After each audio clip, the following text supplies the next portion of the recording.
का प्रताप और महिमा तो देखिए। जो त्रिशूल, वज्र और तलवार आदि की चोट अपने अणों पर सहने वाले हैं, वे रीतिनाश कामदेव के पुष्प बाण से मारे गए।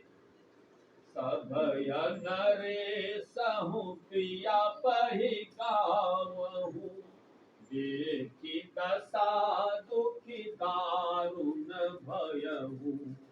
भूमि शयन पटु मोट पुराना, दिए जारि तन भूषण नाना। राजा डरते डरते अपनी प्यारी कैकेयी के पास गए। उसकी दशा देखकर उन्हें बड़ा ही दुख हुआ।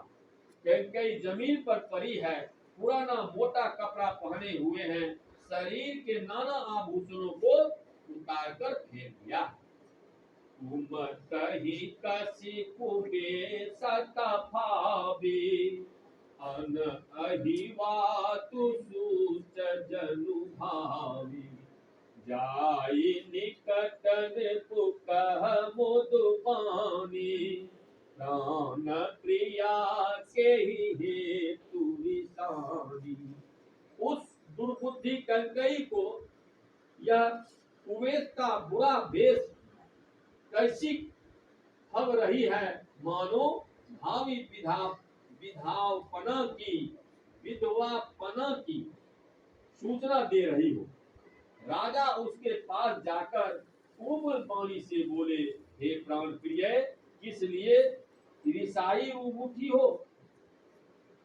कहि हेतु रानी विषननु परसत पानी, पति निवारहि मनहु सरोस भुवंग भामन।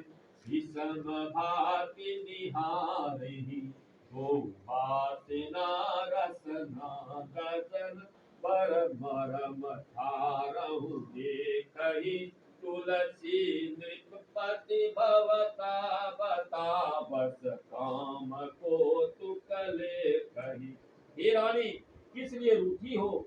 यह कहकर राजा उसे हाथ से स्पर्श करते हैं तो वह उनके हाथों को झटक कर हटा देती है और ऐसे देखती है मानो क्रोध में भरी हुई नागिन पूर्व दृष्टि से देख रही हो।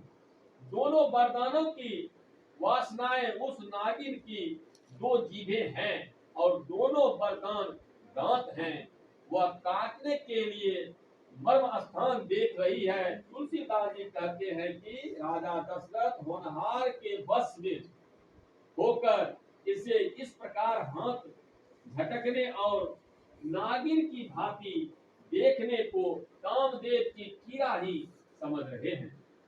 बार बार कह राओ तुम मति सुलोचनी, प्रिय कचनहि कारण मोहि सुनावहु। गज गामनी निज कोप कर। राजा बार बार कह रहे हैं, हे सुमुखी, हे सुलोचनी, हे कैकेयी वयनी, हे गज गामनी, मुझे अपने क्रोध का कारण तो सुना।